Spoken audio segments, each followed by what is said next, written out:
Thank you. Dr. Jay Bott is a primary care physician and instructor at the University of Illinois School of Public Health, and he's joining us live tonight. Dr. Bott, it's always good to see you. Let's start with Delta Airlines and this incentive, or some may say this is a punishment for people who are unvaccinated, $200 surcharge for those folks. Medically speaking, is this ethical? Marnie, it's great to be with you again.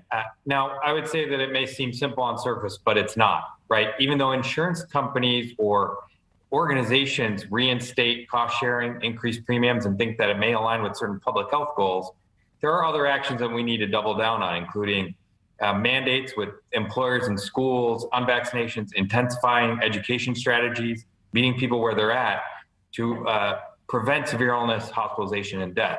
Remember, Americans who become ill, I believe, should not face barriers in accessing the care they need. While many people can access vaccinations, there are those that can't find childcare, have literacy challenges, or a job that might not allow them time off.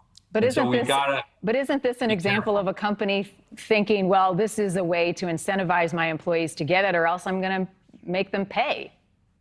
Yeah, I think that it'll be interesting to see how it works. I think insurance premiums or focusing on premiums may be one option. But again, are we going to undermine trust even more in a community that doesn't want to get vaccinated?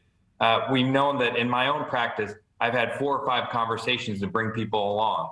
And in that case, we might avoid unintended consequences. Dr. Bott, we are starting to see, as Markey indicated in that story there, some doctors around the country refusing to see patients who are unvaccinated. We have an example of one of these doctors. Dr. Jason Valentine, a physician in Alabama, posted a sign at his clinic. He says if people ask why, he's going to tell them COVID is miserable. It's a miserable way to die, and he can't watch them die like that. This obviously brings into question the Hippocratic oath that doctors take. What are your thoughts on what we're seeing in some spots, albeit rare right now? Barney, I think it's just tragic and terrible to see us at the place today that we were at many months ago. I just did not want us to be here. And now that we're here, we've got to deal with it, and got to deal with it with empathy and compassion, and try to continue to move the needle on taking care of folks and getting as many people vaccinated, reaffirming the message, certainly with FDA approval of the vaccine recently with Pfizer-BioNTech and others to come, that vaccines are safe, they're effective, and you should get them to avoid serious illness, hospitalization, and death.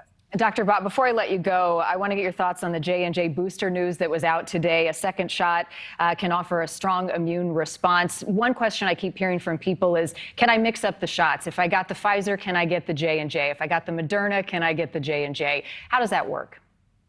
So I think today's news from Johnson & Johnson is good news, but the findings are preliminary and still requires further review.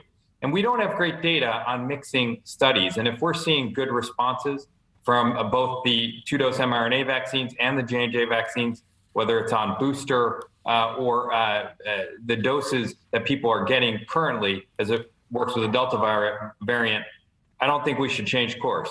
Continue to have people get the vaccines that they originally got. If it ain't broke, don't fix it. All right, Dr. Bott, as always, good to see you. Thank you for your time. Thanks so much, Marnie.